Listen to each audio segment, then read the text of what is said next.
ഈ വീഡിയോയിൽ വളരെ ഇമ്പോർട്ടൻ്റ് ആയിട്ടുള്ള കുറേ കീ ഡെവലപ്മെൻറ്റ്സ് ആണ് നോക്കുന്നത്. പിന്നെ ഞാൻ ഇതിനു മുമ്പ് ഇട്ടിരുന്ന വീഡിയോയിൽ പറഞ്ഞിട്ടുണ്ടായിരുന്നത് ഇയാൽ സാമിർ, അതായത് IDF-ന്റെ ചീഫായിട്ടുള്ള ഇയാൽ സാമിർ പറഞ്ഞിരുന്നത് ഈ ഗാസയിലുള്ള ജനങ്ങളെ സൗത്ത് സൈഡിലേക്ക് മാറ്റാം എന്ന് പറഞ്ഞിട്ടൊരു അഭിപ്രായം ഉന്നയിച്ചിട്ടുണ്ടായിരുന്നല്ലോ. അതുമായിട്ട് ബന്ധപ്പെട്ട് കുറച്ച് ഡെവലപ്പിംഗ് സ്റ്റോറീസ് വരുന്നുണ്ട്. അതെന്താണെന്ന് പറഞ്ഞാൽ ഈ ഗാസയിലെ ജനങ്ങളെ കൂടുതലും സൗത്ത് സൈഡിലേക്ക് മാറ്റാം എന്ന് പറഞ്ഞു കഴിഞ്ഞാൽ, അതായത് ഈ റഫ ബോർഡറും കഴിഞ്ഞിട്ട് ഈജിപ്തിന്റെ സൈഡിലേക്ക് ആ ഒരു സൈനായുടെ സൈഡിലേക്ക് മാറ്റാം എന്നാണ് ഉദ്ദേശിക്കുന്നത്. ഇപ്പൊ ക്ലിയർ ആയിട്ട് പിക്ചർ വ്യക്തമാകുന്നുണ്ടല്ലോ. അപ്പൊ അതിനെ ഉദ്ദേശിക്കുന്ന പറഞ്ഞാൽ ഇപ്പൊ അവിടെ GHF എന്ന് പറഞ്ഞൊരു സംഘടനയുണ്ട്, ഗാസ ഹ്യൂമാനിറ്റേറിയൻ ഫൗണ്ടേഷൻ എന്ന് പറഞ്ഞിട്ട്, അമേരിക്കയുടെ നിയന്ത്രണത്തിൽ അവിടെ ഈ എയ്ഡ് വിതരണം നടത്താൻ വേണ്ടിയിട്ട് ഏർപ്പാടാക്കിയ സംഘടനയാണ്. ഇസ്രായേലോടൊപ്പം ചേർന്നിട്ടാണ് ഇസ്രായേലിന്റെ വിശ്വസ്തരായ സംഘടന എന്നുള്ള നിലയിൽ, അതായത് ഇതിനു മുമ്പ് UNRWA ആണ് ഇത് ചെയ്തുകൊണ്ടിരുന്നത്.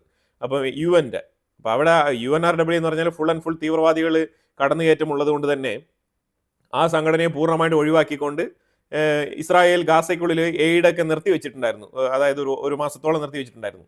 അപ്പോൾ അത് തികച്ചും ഈ GHF എന്ന് പറഞ്ഞ ഈ സംഘടനയാണ് ഇപ്പം അത് മുന്നോട്ട് നടത്തുന്നത്. അപ്പോൾ അവരെ ഇപ്പം എന്താണ് ഉദ്ദേശിക്കുന്നത് പറഞ്ഞാൽ, പതിയെ റഫ ഭാഗത്താണ് ഇപ്പോൾ പുതിയതായിട്ട് ഒരു എയ്ഡ് വിതരണ കേന്ദ്രം തുടങ്ങിയിരിക്കുന്നത്. അപ്പോൾ അതുകൊണ്ട് തന്നെ ഏറ്റവും കൂടുതൽ ആൾക്കാർ ആ ഭാഗത്തേക്ക് വന്ന് ടെൻ്റ് അടിച്ച് താമസിക്കാനുള്ള സാഹചര്യമാണ് ഒരുങ്ങുന്നത്. അപ്പോൾ അതിലുപരിയായിട്ട് ഈ റഫ ബോർഡറിന്റെ പുറത്ത് ഈ സൈനായ് പെനിൻസുല ആ ഏരിയയിൽ ഗാസയോട് ചേർന്ന് കിടക്കുന്ന ഈജിപ്തിന്റെ ഭാഗമായിട്ട് അവകാശപ്പെടുന്ന നോമാൻസ് ലാൻഡ് എന്ന് പറയുന്ന കുറച്ച് ഏരിയ ഉണ്ട്. ആ ഏരിയയിലേക്ക് ഈ ഒരു എയ്ഡ് വിതരണം മാറ്റിയാലോ എന്നാണ് ആലോചന. ഇത് നെതന്യാഹു ഇത്തവണ ട്രംപുമായിട്ട് സംസാരിക്കുന്ന സമയത്ത് ഈ ഒരു പോയിന്റ് റിക്വസ്റ്റ് ചെയ്യും എന്നാണ് മനസ്സിലാക്കാൻ പറ്റുന്നത്. അതായത് റിക്വസ്റ്റ് ചെയ്ത് കഴിഞ്ഞാൽ ഈജിപ്തുമായിട്ട് സംസാരിച്ച് ഒരു കൺസോളിഡേഷൻ ഏർപ്പാടാക്കിയിട്ട് ഈ GHF-ന്റെ എയ്ഡ് വിതരണം ഗാസയിൽ നിന്നും ഗാസയുടെ വെളിയിലേക്ക് കൊണ്ടുവരാൻ പോവാണ്. വെളിയിലേക്ക് എന്ന് പറഞ്ഞാൽ ആ ഒരു റഫ ബോർഡറിന്റെ പുറത്തേക്ക് കൊണ്ടുവരാണ്. അങ്ങനെ കൊണ്ടുവന്നു കഴിഞ്ഞാൽ അപ്പോൾ ഇതാണ് മെയിൻ ആയിട്ടുള്ള ഉദ്ദേശം. അവിടെ കൊണ്ടുവന്നു കഴിഞ്ഞാൽ ഈ ജനങ്ങളെല്ലാം മാറ്റി പാർപ്പിക്കപ്പെടും. എവിടെ? ഗാസയിൽ നിന്നും പുറത്തേക്ക്. എന്നിട്ട് ഗാസയെ ഫുൾ ആൻഡ് ഫുൾ ഈ ട്രംപിന്റെ ആ ഒരു റിവേരിയ പ്ലാൻ ഇല്ലേ, റിയൽ എസ്റ്റേറ്റ് റിവേരിയ പ്ലാൻ, ആ പ്ലാനുമായിട്ട് റിയൽ എസ്റ്റേറ്റ് കച്ചവടം നടത്താനാണ് തീരുമാനിച്ചിരിക്കുന്നത് ഗാസയിൽ. അപ്പോൾ ഇത് ശരിക്കും പറഞ്ഞാൽ ഹമാസിനെ പുറത്താക്കിയാൽ മാത്രമേ ഇതെല്ലാം സാധിക്കുള്ളൂ. ഹമാസിനെ പുറത്താക്കി ഈ ഗാസയെ തൂത്തുപിറക്കി വൃത്തിയാക്കി ട്രംപ് പറയുന്ന രീതിയിൽ മോഡിഫൈ ചെയ്ത് കൊണ്ടുവന്നു കഴിഞ്ഞാൽ, അതൊരു ലക്ഷറി ഏരിയ ആയിട്ട് മാറിക്കഴിഞ്ഞാൽ ഇസ്രായേലിന് അവരുടെ ത്രെട്ട് അങ്ങ് ഒഴിവാകുന്നു, നമ്പർ 1. എന്നാൽ ഇസ്രായേൽ ഗാസയെ പൂർണ്ണമായിട്ട് എടുക്കുന്നു ചോദിച്ചു കഴിഞ്ഞാൽ ഇല്ല, എടുക്കുന്നില്ല.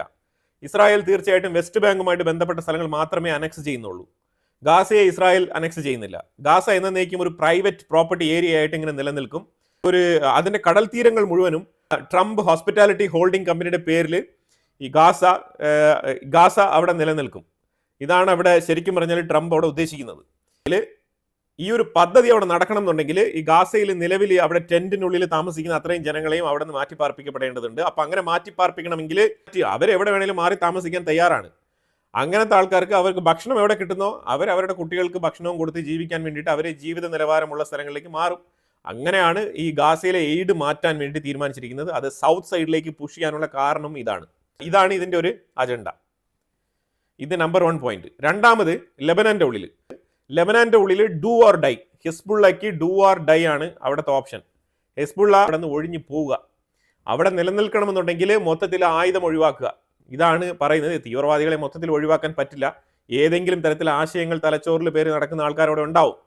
അതവിടെ ഉണ്ടായാൽ തന്നെയും ഹിസ്ബുള്ള എന്ന് പറഞ്ഞ ആ ഒരു ബ്രാൻഡ്, ആ ബ്രാൻഡ് നെയിം അവിടെ ഉണ്ടാവാൻ പാടില്ല. അതാണ് ഉദ്ദേശിക്കുന്നത്. അപ്പോൾ ഇതുമായിട്ട് ബന്ധപ്പെട്ട് ജോസഫ് ആവാനുമായിട്ട് ഡിസ്കസ് ചെയ്ത് വളരെ കർശനമായ തീരുമാനങ്ങളാണ് മുന്നോട്ട് എടുക്കുന്നത് അമേരിക്ക. അതുപോലെ തന്നെ സിറിയയെ ഇസ്രായേലുമായിട്ട് നല്ല രീതിയിൽ ഒന്ന് അറ്റാച്ച് ചെയ്യാൻ വേണ്ടിയിട്ട് നല്ല രീതിയിൽ കിണഞ്ഞ് ശ്രമിക്കുന്നുണ്ട് അമേരിക്ക. ഒരുപാട് ഫണ്ടുകളൊക്കെ ഇറക്കി കളിക്കുന്നുണ്ട്. പക്ഷേ ഈ ഒരു ഇറക്കിക്കളി തുർക്കിക്ക് ദോഷം ചെയ്യും. അതാണ് മനസ്സിലാക്കേണ്ടത്. ഞാൻ ഇതിനു മുമ്പ് ഒരു വീഡിയോ തുർക്കിയുമായിട്ട് ബന്ധപ്പെട്ട് ഞാൻ ഇട്ടിട്ടുണ്ട്. ആ വീഡിയോ കണ്ടു കഴിഞ്ഞാൽ നിങ്ങൾക്ക് മനസ്സിലാവും അമേരിക്കയുടെ ഫണ്ടിങ് സിസ്റ്റം ഒക്കെ വളരെ ക്ലിയർ ആയിട്ട് വർക്ക് ചെയ്യുന്നുണ്ട് അവിടെ. അവർ ഈ കുർദിഷ് മേഖലയിലുള്ള ആ ഒരു ടീമിനെ പ്രോത്സാഹിപ്പിച്ച് കൊണ്ടുവരുന്നുണ്ട് അമേരിക്ക. അത് തീർച്ചയായിട്ടും തുർക്കിക്ക് താല്പര്യമുള്ള കാര്യമല്ല. കാരണം ഈ കുർദിഷുകളെ പോറ്റി വളർത്തുന്നത് തുർക്കിക്ക് ദോഷകരമാണെന്നുള്ളത് തുർക്കി പണ്ട് തന്നെ പറഞ്ഞുകൊണ്ടിരിക്കുന്ന വിഷയമാണ്. പക്ഷേ തുർക്കിയെ മാറ്റി നിർത്തിയാൽ മാത്രമേ ഇസ്രായേലുമായിട്ട് HTS സിറിയ ഭരണകൂടം നല്ല രീതിയിൽ എന്തെങ്കിലും ഒരു ധാരണയിൽ എത്തുള്ളൂ. അപ്പോൾ ഇസ്രായേലുമായിട്ട് ഒരു നോർമലൈസേഷൻ കൊണ്ടുവരാൻ വേണ്ടിയിട്ടാണ് ട്രംപ് ഭരണകൂടം സിറിയയിൽ നല്ല രീതിയിൽ ഇൻഫ്ലുവൻസ് ഇടുന്നത്. പണം നല്ല രീതിയിൽ വാരി അങ്ങ് എറിയുന്നുണ്ട്. എന്തായാലും നോക്കാം ഏത് രീതിയിൽ അത് ഡെവലപ്പായി വരുന്നുള്ളത്. പക്ഷെ ഒരു സൈഡിൽ ഈ HTSനെ വളർത്താനാണെന്നുണ്ടെങ്കിലും ഈ HTSനെയും നമുക്ക് അങ്ങനെ പൂർണ്ണമായിട്ട് വിശ്വസിക്കാൻ പറ്റില്ല. കാരണം ഇതും ISIS ആണ് HTS എന്ന് പറയുന്നത്. ISIS എന്ന് രൂപം കൊണ്ടുവന്നതാണല്ലോ HTS. ഈ HTSന്റെ പേരിലുള്ള തീവ്രവാദ സംഘടന എന്നുള്ള ഈ ഒരു ലേബൽ എടുത്ത് മാറ്റിയിട്ടുണ്ട്. HTS സംഘടന ഇനി മുതൽ തീവ്രവാദ സംഘടനയല്ല.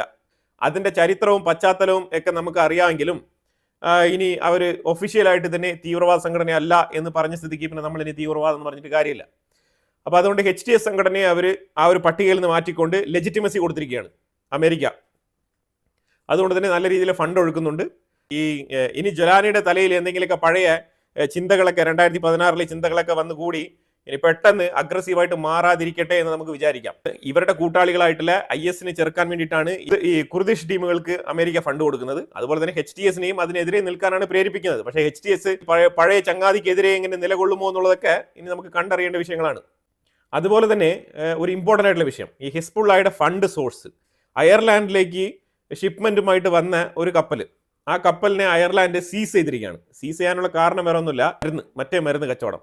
ഏതാണ്ട് 2.2 ടൺ കൊക്കൈൻ പിടികൂടിയിരിക്കുകയാണ്. അപ്പോൾ ഇത് അയർലാൻഡാണ് പിടികൂടിയത്. എന്നിട്ട് ഇതിന്റെ ഡീറ്റെയിൽ ആയിട്ടുള്ള ഇൻവെസ്റ്റിഗേഷൻ നടത്തിയപ്പോഴത്തേക്കും ഇത് ഹിസ്ബുള്ളയുടെ കച്ചവടമാണെന്നാണ് അയർലാൻഡിന് തിരിച്ചറിയാൻ പറ്റിയത്. ഈ അയർലാൻഡ് ശരിക്കും ഈ ഹമാസിന് വേണ്ടിയിട്ടൊക്കെ ഭയങ്കരമായിട്ട് സപ്പോർട്ട് ചെയ്ത് നിന്നിരുന്ന രാജ്യമാണ് അയർലാൻഡ്. അയർലാൻഡിന് കിട്ടുന്ന പണി എന്ന് പറഞ്ഞാൽ ഇപ്പോൾ നിങ്ങൾ ആലോചിച്ചോണം. This is the largest drug seizure in the history of the state. This is a hugely significant operation, and it shows our unrelenting determination to disrupt and dismantle networks which are determined to bring drugs into our country. This product was supplied by a South American cartel, one of the murderous cartels that are behind the cocaine shipments into Europe. I can say that the weight of cocaine involved was 2,253 kilograms, and the value is 157 million euro. We have removed the possibility, at least, for destruction, devastation to families, to individuals and communities by ensuring that this product doesn't get onto the streets. 2.2 ton ഈ മരുന്നൊക്കെ മാർക്കറ്റിൽ ഇറങ്ങിക്കഴിഞ്ഞാൽ എന്തായിരിക്കും അവസ്ഥ? എത്ര കുട്ടികളുടെ ജീവിതമാണ് തകരാൻ പോകുന്നത്? അപ്പോൾ ഇത് വെച്ചിട്ടാണ് ഇവരുടെ ഫണ്ട് ഫ്ലോ. ഇതിപ്പം ലോകത്തിൽ തന്നെ ഏറ്റവും ടോപ്പ് മോസ്റ്റ് ആയിട്ടുള്ള ഒരു ക്യാപ്ചറാണ് ഇപ്പോൾ നടന്നിരിക്കുന്നത് കേട്ടോ. ഇത് ഇത്രയും ക്വാണ്ടിറ്റി ഇതിനു മുമ്പ് എവിടെയും പിടിച്ചിട്ടില്ല എന്നാണ് പറയപ്പെടുന്നത്. അതായത് ഹിസ്ബുള്ളയുടെ ഫണ്ട് സോഴ്സ് അതാണ് വളരെ വ്യക്തമായിട്ട് അവർ പറഞ്ഞു വെക്കുന്നത്. അപ്പോൾ ഇത് ഇപ്പോൾ അയർലാൻഡ് എന്താണ് ഉദ്ദേശിക്കുന്നത് പറഞ്ഞാൽ അയർലാൻഡ് ഇതിനെ അമേരിക്കയുമായിട്ട് കൂടി ആലോചിച്ച് ഈ ഹിസ്ബുള്ളയെ നിരോധിക്കണം എന്നുള്ളത് ശക്തമായ നടപടി, ഹിസ്ബുള്ളക്കെതിരെ ശക്തമായ നടപടി എടുക്കണം എന്നാണ് ആവശ്യപ്പെടുന്നത്. അപ്പോൾ അപ്പോൾ ലെബനാന്റെ ഉള്ളിലൊക്കെ എന്തായിരിക്കും അവസ്ഥ? ലെബനാന്റെ ഉള്ളിലൊക്കെ എന്തായിരിക്കും അവസ്ഥ നമുക്കിപ്പോൾ ഊഹിക്കാൻ പറ്റുന്നുണ്ട്. ആ രീതിയിലുള്ള മരുന്നുകളാണ് ഇപ്പോൾ പിടിച്ചിരിക്കുന്നത്. ഒരു ടോപ്പ് മോസ്റ്റ് ടോക്കാണ് ഇത് ഹിസ്ബുള്ളക്കെതിരെ കൂടുതൽ രാജ്യങ്ങൾ നിയമ നടപടി എടുക്കാനും അവരെ തീവ്രവാദ പട്ടികയിൽ ഇതുവരെ ഉൾപ്പെടുത്താത്ത രാജ്യങ്ങൾ വരെ ഇനി ഉൾപ്പെടുത്താനും ശ്രമിക്കുന്നതായിരിക്കും. പക്ഷെ അമേരിക്ക ഈ ഒരു കേസിനെ കയ്യിലെടുത്തുകൊണ്ട് ഇതിന്റെ പേരിൽ ഹിസ്ബുള്ളയെ നല്ല രീതിയിൽ പ്രഷർ ചെയ്യാനുള്ള സാധ്യതയുണ്ട്. ഇതൊരു ഓപ്പർച്യൂണിറ്റിയും കൂടിയാണ്.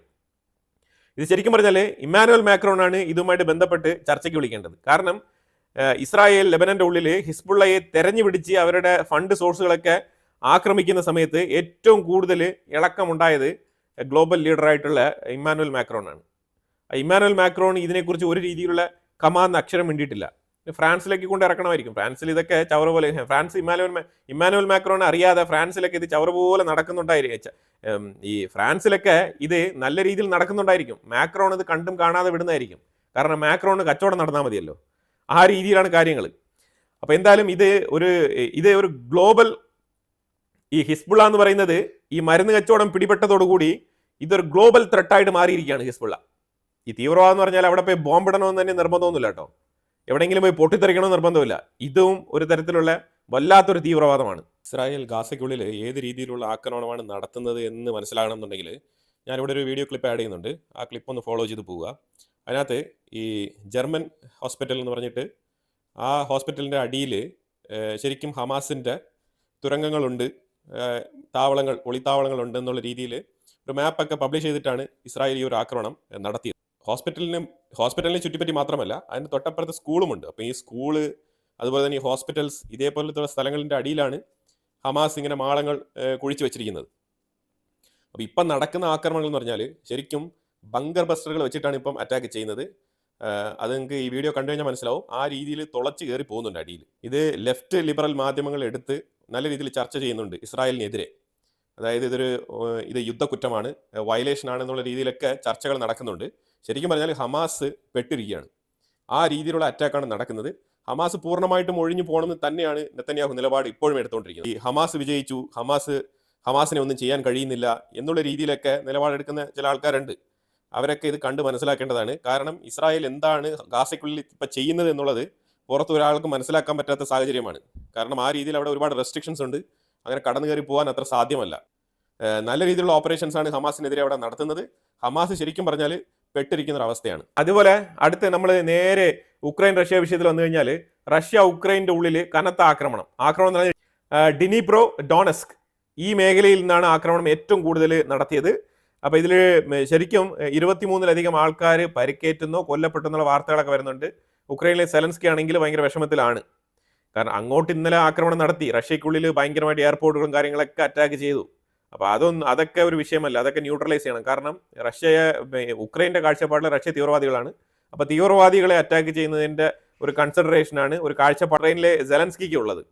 അപ്പോൾ റഷ്യ ഇപ്പോൾ തിരിച്ചടിക്കുന്നുണ്ട്, തീവ്രവാദികൾ ഇപ്പോൾ തിരിച്ചടിക്കുകയാണ്. അപ്പോൾ തിരിച്ചടിക്കുമ്പോഴത്തേക്കും ഇവിടെ കരച്ചിൽ തുടങ്ങിയിട്ടുണ്ട്. അപ്പം ഞങ്ങൾക്ക് സപ്പോർട്ടില്ല. റഷ്യ ഏതാണ് 101 ഡ്രോണുകളാണ് 322 ഡ്രോണുകളാണ് ഉക്രൈൻ റഷ്യയുടെ മേളിൽ പ്രയോഗിച്ചത്. ഇതിനു മുന്നേ റഷ്യക്കുള്ളിൽ ട്രക്ക് കൊണ്ട് നിർത്തിയിട്ട് അതിൽ നിന്നും ഡ്രോൺ വെച്ച് ഏതാണ്ട് 10-40ഓളം ഫൈറ്റർ ജെറ്റുകൾ വരെ അടിച്ച് ഇട്ടിട്ടുണ്ട് Ukraine. Dozens more injured after Moscow launched more than 100 drone attacks overnight. New video shows an apartment building in Kharkiv taking a direct hit. Frightening video seems to show the moment a drone dive bombs into the city. A 34-year-old woman has now died from her wounds in hospital. Over 20 more people were injured in the southeastern city of Zaporizhia, and another person killed in Odessa. And this follows the biggest air attack of the war.